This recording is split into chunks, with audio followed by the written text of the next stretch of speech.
നമസ്കാരം. വർത്തമാനത്തിലേക്ക് സ്വാഗതം. ഇന്ന് നമ്മളോടൊപ്പം വർത്തമാനത്തിൽ പങ്കുചേരുന്നത് സൗത്ത് വെസ്റ്റ് ഭദ്രാസനത്തിലെ മലങ്കര ഓർത്തഡോക്സ് സഭയുടെ സൗത്ത് വെസ്റ്റ് ഭദ്രാസനത്തിലെ സീനിയർ വൈദികരിൽ ഒരാളായ ജോൺസൺ പുഞ്ചക്കോണം അച്ഛനാണ്. ജോൺസൺ പുഞ്ചക്കോണം അച്ഛനെ നമ്മൾ പ്രത്യേകിച്ച് പരിചയപ്പെടുത്തേണ്ട കാര്യമില്ല. കാരണം അച്ഛനെ നമുക്കെല്ലാവർക്കും സുപരിചിതമാണ്. സോഷ്യൽ മീഡിയയിലൊക്കെ അച്ഛൻ സജീവമാണ്. അച്ഛൻ നേരത്തെ ഓർത്തഡോക്സ് TV അത് നടത്തിക്കൊണ്ടിരുന്നത് അച്ഛനാണ്. ഇപ്പോഴും അതിലൂടെ നമുക്ക് ഒത്തിരി കാര്യങ്ങൾ സഭയെക്കുറിച്ചും സഭയുടെ പുറത്തുള്ള കാര്യങ്ങളെക്കുറിച്ചൊക്കെ ആനുകാലിക സംഭവങ്ങളെക്കുറിച്ചൊക്കെ അച്ഛൻ അതിലൂടെ നമുക്ക് പല മെസ്സേജുകളും നമുക്ക് തരുന്നതൊക്കെ നമുക്ക് കാണുകയും കേൾക്കുകയും വായിക്കുകയും ഒക്കെ ചെയ്യാവുന്ന രീതിയിലാണ്. വെബ്സൈറ്റ് ഉണ്ട്. അതുപോലെ പിന്നെ യൂട്യൂബ് ചാനലിലൂടെ വീഡിയോയിലും ഒക്കെ അച്ഛൻ വളരെ സജീവമാണ്. ഇന്ന് അച്ഛൻ വളരെ തിരക്കുള്ള സമയമാണെങ്കിൽ പോലും നമ്മളോടൊപ്പം പങ്കുചേരാൻ സാധിച്ചതിൽ അച്ഛനോട് സ്വാഗതം. വേറെ ഒന്നുമല്ല, അച്ഛൻ ഈ സാങ്കേതിക രംഗത്ത് അച്ഛൻ ഒരുപാട് കാര്യങ്ങളൊക്കെ ചെയ്യുകയും അച്ഛന് ഒരുപാട് അറിവൊക്കെ ഉള്ള ഒരാളാണ്. ഇന്ന് സാങ്കേതിക വിദ്യ വളരെയേറെ വളർന്നു. നമ്മുടെ വിരൽത്തുമ്പിലാണ് ഇന്ന് ലോകം. അതിനെങ്ങനെയാണ് അച്ഛൻ നോക്കിക്കാണുന്നത്? ടെക്നോളജി അതിൻ്റെ പോസ്റ്റ് മോഡേൺ കാലഘട്ടത്തിലാണ് നാം ജീവിക്കുന്നത്. ടെക്നോളജി ഒരു കാലഘട്ടത്തിൽ മനുഷ്യൻ ഈ ഭൂമുഖത്ത് ജീവിച്ചപ്പോൾ ഈ പ്രകൃതി അതിൽ നിന്ന് അധ്വാനിച്ച് വേട്ടയാടി അല്ലെങ്കിൽ കനിവ ഭക്ഷിച്ചൊക്കെ ജീവിച്ചിരുന്ന ഒരു കാലഘട്ടം മനുഷ്യൻ്റെ ഒരു കാലഘട്ടം ഉണ്ടായിരുന്നു. അത് കഴിഞ്ഞിട്ട് മിഷൻ്റെ കാലഘട്ടം വന്നു, യന്ത്രം അത് വരാൻ തുടങ്ങി. ആ കാലം കഴിഞ്ഞിട്ട് നമ്മുടെയൊക്കെ ചെറുപ്പകാലഘട്ടത്തിൽ ടെക്നോളജിയിലേക്ക് കയറുന്നൊരു കാലഘട്ടമായിരുന്നു. 98 ഞാൻ ബാംഗ്ലൂരിലിരിക്കുമ്പോൾ മലങ്കര ഓർത്തഡോക്സ് സഭയ്ക്ക് വേണ്ടി orthodox-syrian church.org എന്നുള്ളൊരു വെബ്സൈറ്റ് തുടങ്ങുന്നത്. അതെനിക്ക് ഓർമ്മയുണ്ട്. 98 സെപ്റ്റംബർ 20 ദേവലോകത്തല്ല, ബസേലിയസ് കോളേജിൽ വെച്ച് അന്നത്തെ കാത്തോലിക്ക ബാവ പരിശുദ്ധ ബസേലിയസ് മാർത്തോമാ മാത്യൂസ് ദ്വിതീയൻ ഉദ്ഘാടനം ചെയ്തതാണ്. 2 വർഷം കഴിഞ്ഞപ്പോൾ ഞാനതൊരു പോർട്ടലായിട്ട് മാറ്റി. ഇന്ത്യൻ Christianity.org എന്നുള്ളതായ ഒരു പോർട്ടൽ. കേരളത്തിലെ എല്ലാ സഭകളുടെയും ഡേറ്റ അതിനകത്ത് കൊടുത്തു. അതിനുശേഷം ഞാൻ 2008 അമേരിക്കയിലേക്ക് വന്ന് അപ്പോൾ എൻ്റെ ഒരു ചിന്ത മുഴുവൻ ഈ വെബ് ബേസ്ഡുമായിട്ടുള്ള കാര്യങ്ങളുമായിട്ട് എന്തൊക്കെ സഭയ്ക്ക് ചെയ്യാൻ പറ്റും എന്നുള്ളൊരു ചിന്ത. 2010 ഞാൻ ആദ്യമായിട്ട് TV ചാനൽ തുടങ്ങുന്നത്. അത് അന്നത് ഇതുപോലെ ഓൺലൈനായിട്ട് എയർ ചെയ്യുക. ദുബായിൽ നടന്നതായ ഒരു ആഴ്ച ശുശ്രൂഷ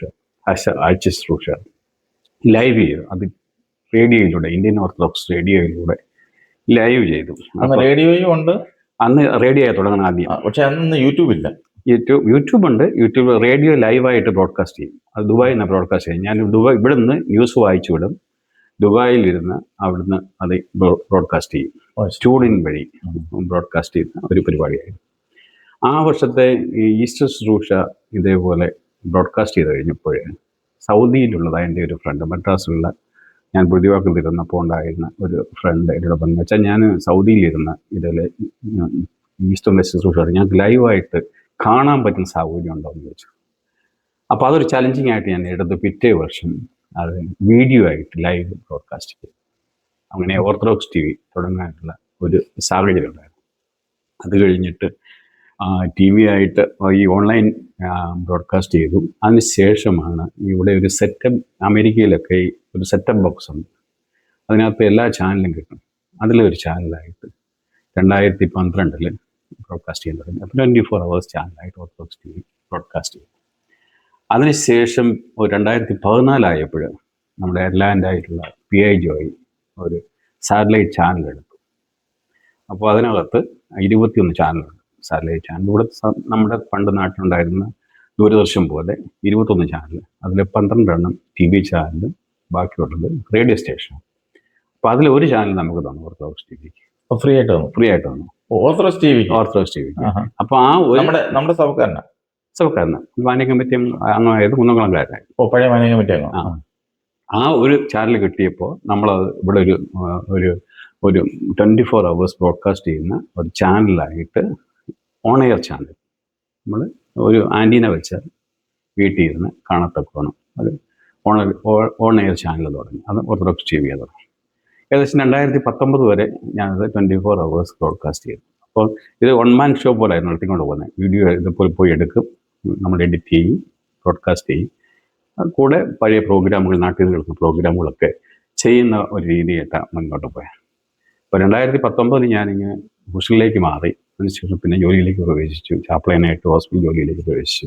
അപ്പോൾ എനിക്ക് ടൈം അവിടെ വലുതായിട്ട് ഉപയോഗിക്കാൻ പറ്റാത്തൊരു സാഹചര്യമാണ്. നാട്ടിൽ എന്തെങ്കിലും പ്രോഗ്രാം പിന്നെ ചെയ്തിട്ടുണ്ടോ? അതിനകത്ത് നാട്ടിൽ ഒരുപാട് പ്രോഗ്രാം ഉണ്ട്. 24 hours പ്രോഗ്രാം നാട്ടിൽ നിന്നും എവിടെ നിന്നുമായിട്ടാണ് ബ്രോഡ്കാസ്റ്റ് ചെയ്തുകൊണ്ടിരുന്നത്. പക്ഷെ നമ്മുടെ സഭയ്ക്ക് 24 hours പ്രോഗ്രാം ഉണ്ടോ? അങ്ങനെ പ്രോഗ്രാം ചെയ്യാൻ പറ്റും? അങ്ങനെ എന്തെങ്കിലും അങ്ങനെ ഒരു സംവിധാനം ഉണ്ടാക്കിയിട്ടുണ്ട്. എനിക്കുള്ളതിനകത്ത് അത്രയും പ്രോഗ്രാം എൻ്റെ കിടപ്പുണ്ട്, പഴയ പ്രോഗ്രാമുകളെല്ലാം. അന്ന് 2008 മുതലുള്ള മധ്യസ്ഥിതിയും ഭാവ തൊട്ടുള്ള ആ പ്രോഗ്രാമുകളെല്ലാം വീഡിയോ കുറേ എൻ്റെ ഒരു ശേഖരമുണ്ട്.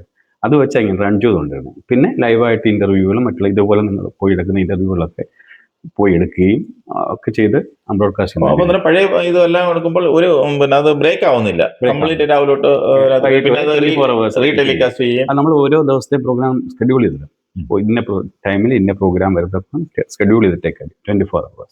അങ്ങനെ അത് റൺ ചെയ്തുകൊണ്ടിരുന്നത്. അപ്പോൾ അതിന് അവിടെ സ്റ്റുഡിയോ ഉണ്ട് നമുക്ക്, അല്ലാതെ നമുക്ക് പ്രൊഫഷണൽ സ്റ്റുഡിയോയും ഉണ്ട്. അപ്പോൾ അവിടെ വെച്ച് റെക്കോർഡിംഗ് ഒക്കെ ചെയ്യുന്ന ഒരു രീതിയാവും. അതൊരു ഇൻകോർപ്പറേഷനാണ്, ഓർത്തഡോക്സ് TVINC എന്ന് പറഞ്ഞ ഇൻകോർപ്പറേഷൻ അത് നടത്തുന്നത്. ഇപ്പോഴും അതുണ്ട്. പക്ഷേ നമുക്കിപ്പം ബ്രോഡ്കാസ്റ്റിംഗ് നിർത്തി. അതിനകത്ത് ഈ ഇൻകോർപ്പറേഷൻ ഇപ്പോഴും ഉണ്ട്. അത് വെച്ചാൽ റൺ ചെയ്യുന്നത്. അതിനുശേഷം പിന്നെ ഞാൻ ഇവിടെ വന്ന ശേഷമാണ് പിന്നെ നമ്മളിപ്പോൾ ചെയ്തുകൊണ്ടിരിക്കുന്നത് ഇപ്പോഴത്തെ ടെക്നോളജി ഉപയോഗിച്ചുകൊണ്ട്. അല്ല, ഞാൻ പലയിടത്തും ചെല്ലുമ്പോഴേ എന്നോട് പിന്നെ കുഞ്ചക്കോണാച്ചൻ, അത് ഓർത്തഡോക്സ് TV, നമ്മുടെ പണ്ടേ ഉള്ള ഓർത്തഡോക്സ് TV, അവരൊക്കെ ഇപ്പോഴും ഈ യൂട്യൂബിലൊക്കെ കാണുന്നുണ്ട്. ഓർത്തഡോക്സ് TV ഇപ്പോഴും ഉണ്ട്. അത് എല്ലാ ദിവസവും രാവിലെ ഒരു ചെറിയ മെസ്സേജ് ലൈവായിട്ട് പോകും. അത് ഇംഗ്ലീഷ് ലൈവ്, അമേരിക്കൻ. ഇംഗ്ലീഷില്ല, മലയാളത്തിലില്ല. എന്താ മലയാളം? എന്താ അച്ഛന് മലയാളത്തിൽ ഒരുപാട് ചാനലുകളുണ്ട്. നമ്മുടെ ഫെയ്ത്ത്, നമ്മുടെ ഡിസിപ്ലിൻ, മറ്റുള്ള കാര്യങ്ങളെല്ലാം അടുത്ത ജനറേഷൻ ഇപ്പം ഉള്ള ഒരു വിഷയം എന്താണെന്ന് വെച്ചാൽ, നമ്മുടെ കുട്ടികൾ, നമുക്ക് ആകെപ്പാടെ 1-2 കുട്ടികളാണ് ഉള്ളത്. Nuclear family. ആ ന്യൂക്ലിയർ ഫാമിലിയിൽ വളരുന്ന കുട്ടികൾ എവിടെയെങ്കിലും വെച്ച് നമ്മൾ പഠിപ്പിക്കും. പഠിപ്പിച്ചു കഴിഞ്ഞ നല്ല എഡ്യൂക്കേഷൻ ലഭിച്ച കുട്ടികൾ കേരളത്തിൽ നിൽക്കുന്നില്ല. അവർ മൈഗ്രേറ്റ് ചെയ്ത് പോകുന്നു. മൈഗ്രേറ്റ് ചെയ്ത് പല കൺട്രീസിലേക്കാണ് പോകുന്നത്. കുറേ പേര് അമേരിക്ക വരുന്നു, മറ്റുള്ള കൺട്രീസിലൊക്കെ പോകുന്നു. ഈ മൈഗ്രേഷൻ്റെ കാര്യം നമുക്ക് പിന്നീട് ആ കുട്ടികൾക്ക് തിരിച്ചിനി കേരളത്തിലേക്ക് പോകില്ല. അടുത്തൊരു ജനറേഷൻ അവർക്ക് ഈ സഭയുടെ ഫെയ്ത്ത് എന്താണ്, ഈ ഓർത്തഡോക്സ് സഭയുടെ ഫെയ്ത്ത്, ഡിസിപ്ലിൻ, അത് അവർക്ക് മനസ്സിലാകുന്ന രീതിയിൽ കൊടുക്കുക എന്നുള്ളതായി. പ്രത്യേകിച്ച് ഈ ടെക്നോളജി ഉപയോഗിച്ചു, ഇന്നത്തെ കാലഘട്ടത്തിൽ അവൈലബിൾ ആയിട്ടുള്ള ടെക്നോളജി ഉപയോഗിച്ചുകൊണ്ട് അത് ചെയ്യുക എന്നുള്ളതാണ്. തന്നെ അവിടുന്ന് വരുന്ന യുവാക്കൾ, അവർ ഇവിടെ വന്ന് കല്യാണം കഴിച്ച് അവരിവിടെ താമസിക്കുന്നവർ യഥാർത്ഥത്തിൽ ഒരു കുടിയേറ്റക്കാരായിട്ട് അവരിവിടെ താമസിക്കുന്നു. പിന്നെ അവരുടെ മക്കള് ഇവിടെ ജനിച്ചു വളർന്ന ആ കുഞ്ഞുങ്ങൾക്ക് അവരുടേതായ ഭാഷയിൽ അവരെ ഈ സഭയുടെ ഫെയ്ത്തിൽ നിലനിർത്തണം. അപ്പോൾ അത് ഇനിയും നമ്മൾ മലയാളം തന്നെ പറഞ്ഞുകൊണ്ടിരുന്നാൽ അവർക്കത് മനസ്സിലാവാനായിട്ട് പ്രയാസമുണ്ട്. അപ്പോൾ അത് അവർക്ക് കൊടുക്കുക എന്നുള്ളതാണ്. പിന്നീട് എൻ്റെ ഒരു ആശയം എന്ന് പറഞ്ഞാൽ, ഇപ്പം ഈ ബുക്സുകളൊക്കെ നമ്മൾ എഴുതി പ്രിൻ്റ് ചെയ്യുന്നൊരു കാലഘട്ടം അത് മാറിപ്പോവുകയാണ്. ഇപ്പം VC സാമുവൽ അച്ഛൻ, TJ ജോഷുവ അച്ഛൻ, ഗ്രിഗോറിയസ് തിരുമേനി, ഇവരൊക്കെ ബുക്ക് പ്രസിദ്ധം ചെയ്ത ഒരു കാലഘട്ടത്തിൽ ജീവിച്ചവരാണ്. അവരുടെ റൈറ്റിങ്സ് ഒക്കെ ഉണ്ടായിരുന്നു. പക്ഷേ ഇന്നത്തെ കാലഘട്ടത്തിൽ ബുക്ക് ഇപ്പം VC സാമുവൽ അച്ഛൻ്റെ പുസ്തകം എവിടെ ചോദിച്ചാൽ ആർക്കും അറിയില്ല. ചില തിയോളജി എന്താണെന്ന് ആർക്കും അറിയില്ല. എന്നാൽ ഇപ്പോൾ ഇങ്ങനെയുള്ളതായ വീഡിയോ നമ്മൾ ഉണ്ടാക്കി പബ്ലിഷ് ചെയ്ത് കഴിഞ്ഞാൽ ഈ അടുത്തൊരു നൂറ്റാണ്ട് കഴിഞ്ഞാലും അതവിടെ ഏറി കിടക്കും. അത് എത്ര വർഷം കഴിഞ്ഞാലും അത് നഷ്ടമാകുന്നില്ല. അപ്പോൾ അതുകൊണ്ടാണ് ഈ ടെക്നോളജി ഉപയോഗിച്ച്. തന്നെയല്ല, ഈ ബുക്കിൻ്റെയൊക്കെ പിന്നെ കാലഘട്ടം കഴിഞ്ഞു. കാരണം ഇപ്പം വായന കുറഞ്ഞു വരുവാ. നമ്മളിപ്പോൾ ഓരോ ദിവസം ചെല്ലുമ്പോഴും വായന കുറഞ്ഞു വരും. പഴയ ആളുകൾ മാത്രമേ വായിക്കുന്നുള്ളൂ. ആ പഴയ ആളുകളുടെ കാലം അങ്ങോട്ട് കുറേശ്ശെ അങ്ങോട്ട് ഓരോ ദിവസം ചെല്ലുന്നതും കുറഞ്ഞു വരുമ്പോഴത്തേന് ഈ വായനയും കുറഞ്ഞു വരുന്നു. പുതിയ ആളുകൾക്ക് കാണാനും കേൾക്കാനുമാണ് അവർക്ക് താല്പര്യം. അവർക്കതിനുള്ള സമയം ഇപ്പം നമ്മൾ ജീവിക്കുന്ന കാലഘട്ടം എ ഐയുടെ കാലഘട്ടമാണ്. ആ എ ഐ ടെക്നോളജി ഉപയോഗിച്ചുകൊണ്ട് നമുക്ക് എന്ത് ചെയ്യാൻ പറ്റും, അതാണ് നമ്മൾ പഠിക്കും. ഇനിയിപ്പോൾ അടുത്തൊരു 25 വർഷം കൂടെ കഴിയുമ്പോൾ ഇത് മാറും. പിന്നെ റോബോട്ടുകളുടെ കാലഘട്ടമാണ്. ഇപ്പോഴേ മാറി തുടങ്ങി. ഇപ്പോഴേ റോബോട്ടുകൾ പക്ഷേ നിങ്ങൾ ഉദ്ദേശിക്കുന്നതിന് അപ്പുറമായിട്ട് റോബോട്ട് വരാൻ പോവുക. അതായത് എല്ലാം നിയന്ത്രിക്കുന്ന എല്ലാ ജോലിയും എല്ലാ സംവിധാനങ്ങളും റോബോട്ടുകളായി മാറും. അടുത്ത ഒരു 25-30 വർഷം കഴിയുമ്പോൾ 2050 ആകുമ്പോഴത്തേന് ഈ പ്രപഞ്ചത്തെ മുഴുവൻ നിയന്ത്രിക്കുന്നത് റോബോട്ടായി മാറും. ജോലി മനുഷ്യന് ഇല്ലാതെ മനുഷ്യന് വെറുതെ ഇരിക്കുന്ന ഒരു കാലഘട്ടത്തിലേക്ക് എന്ന് പറഞ്ഞാൽ പഴയൊരു കാലഘട്ടമുണ്ട്. അതായത് ഞാൻ ആദ്യം തുടങ്ങിയല്ലോ, അതായത് ഒരു കാലഘട്ടത്തിൽ മനുഷ്യൻ പ്രകൃതിയിൽ നിന്ന് ഭക്ഷണം കഴിച്ച് അല്ലെങ്കിൽ മൃഗങ്ങളിൽ നിന്ന് അല്ലെ വേട്ടയാടി അല്ലെങ്കിൽ അതിൽ നിന്ന് ഭക്ഷണം കഴിച്ച് ജീവിച്ചൊരു കാലഘട്ടം. പണമെന്ന് പറയുന്നത് ബേസിക്കായിട്ട് ഇല്ലാതാവുന്ന ഒരു കാലഘട്ടത്തിലേക്ക് പോകും. ഉപയോഗം ഇല്ലാതായത്, അതായത് വെൽത്ത് പണം കൊണ്ട് നേടാൻ പറ്റാത്ത ഒരു സാഹചര്യത്തിലേക്ക് ടെക്നോളജി അഡ്വാൻസ് ഇൻ ഫ്യൂച്ചർ അടുത്തൊരു 25 വർഷത്തിൽ കഴിയുമ്പോൾ മാറും എന്നുള്ളത് എൻ്റെ അടുത്ത തലമുറ ആ കാലം. നമ്മളിപ്പം വിചാരിക്കുന്നത് നമ്മളിപ്പോൾ തന്നെ ഈ നോട്ട് അല്ലെങ്കിൽ പണം കൊണ്ട് നമുക്കിതെല്ലാം നേടാം. പക്ഷേ അടുത്തൊരു ജനറേഷൻ വരുമ്പോൾ ഈ പണവും സമ്പത്തുകളും എല്ലാം മാറിക്കൊണ്ട് എല്ലാം കൺട്രോൾ ചെയ്യുന്നത്. ഇപ്പം നിങ്ങൾക്ക് അമേരിക്ക കണ്ടാൽ അറിയാം, ഡ്രൈവർ ഇല്ലാതെ ടാക്സി കൊടുക്കും. അതെ, ഞാൻ കഴിഞ്ഞ ദിവസം കണ്ടിരുന്നത്. എനിക്കൊരു അത്ഭുതമായിരുന്നു. എൻ്റെ ആ കാറിന്റെ മുകളിൽ അതിന്റെ പിന്നെ യൂണിറ്റ് ഒക്കെ എൻ്റെ മേളിലാണ് വെച്ചിരിക്കുന്നത്. അപ്പൊ ഞാൻ ഡാളസി വെച്ചായിരുന്നു. ഞാൻ നമ്മുടെ ഒരു സുഹൃത്തിനോട് ചോദിച്ചു ഇതെന്തുവാന്ന്. അപ്പം പറഞ്ഞു അതിനകത്ത് നോക്കാൻ അതിനകത്ത് ആരെങ്കിലും ഡ്രൈവർ സീറ്റ് ആരെങ്കിലും ഇരിപ്പുണ്ടോന്ന് ചോദിച്ചു. ഇല്ല, അതെങ്ങനെ ഓടുന്നു. അതാണ് പുതിയ ടെക്നോളജി, ഡ്രൈവർ ഇല്ലാത്ത കാറ്. അതാ ഞാൻ പറഞ്ഞ റോബോട്ടുകൾ നിയന്ത്രിക്കുന്ന ഒരു ലോകം. ഇവിടുത്തെ ടാക്സികളാണ്. ഈ അടുത്ത ഒരു ജനറേഷൻ എന്ന് പറഞ്ഞാൽ അതാ, ടെക്നോളജി അഡ്വാൻസ്ഡ് ആയിട്ട് എല്ലാം റോബോട്ടുകൾ നിയന്ത്രിക്കുന്ന, നമുക്ക് ഫിസിക്കലായിട്ട് ഒന്നും ചെയ്യാൻ പറ്റാത്ത ഒരു സാഹചര്യത്തിൽ ലോകം ആ ഒരു വേൾഡിലേക്കാണ് പോകുന്നത്. അപ്പോൾ അത് എല്ലാ മേഖലയിലും വന്നു. മെഡിക്കൽ മേഖലയിൽ വന്നു, ബിസിനസ് മേഖലയിൽ വന്നു, മറ്റുള്ള ഇപ്പം നിങ്ങളിപ്പം ഫ്ലൈറ്റിൽ യാത്ര ചെയ്യുന്നു, പേരിന് വേണ്ടി ഫ്ലൈറ്റിൽ പൈലറ്റ് ഇരിക്കുന്നു എന്നല്ലേ ഉള്ളൂ. അതെ. അത് നിങ്ങൾ അവിടെ നിന്ന് അത് ക്ലിയറായിട്ട് സെറ്റ് ചെയ്ത് കഴിഞ്ഞാൽ നേരെ ലാൻഡ് ചെയ്യുന്നിടത്ത് അവിടെ വന്ന് ലാൻഡ് ചെയ്യും.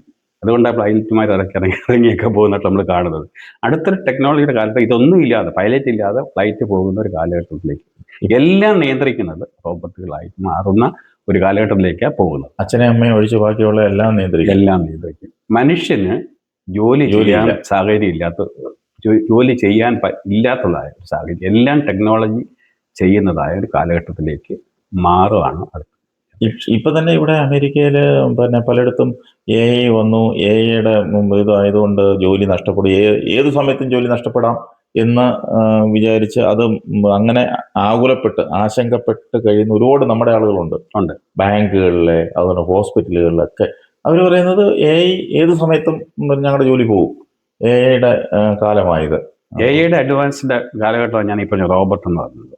റോബോട്ടുകൾ നിയന്ത്രിക്കുന്ന ഒരു കാലഘട്ടം, എല്ലാം റോബോട്ടുകൾ നിയന്ത്രിക്കുന്ന ഒരു കാലഘട്ടത്തിലേക്ക് ഈ ലോകം മാറും എന്ന് പറഞ്ഞാൽ, ആദിയിലേക്ക് സൃഷ്ടിയുടെ ആരംഭത്തിൽ മനുഷ്യനെ സൃഷ്ടിച്ചപ്പോൾ ഈ മനോഹരമായിട്ട് ഈ ദൈവം പ്രപഞ്ചത്തെ സൃഷ്ടിച്ചു.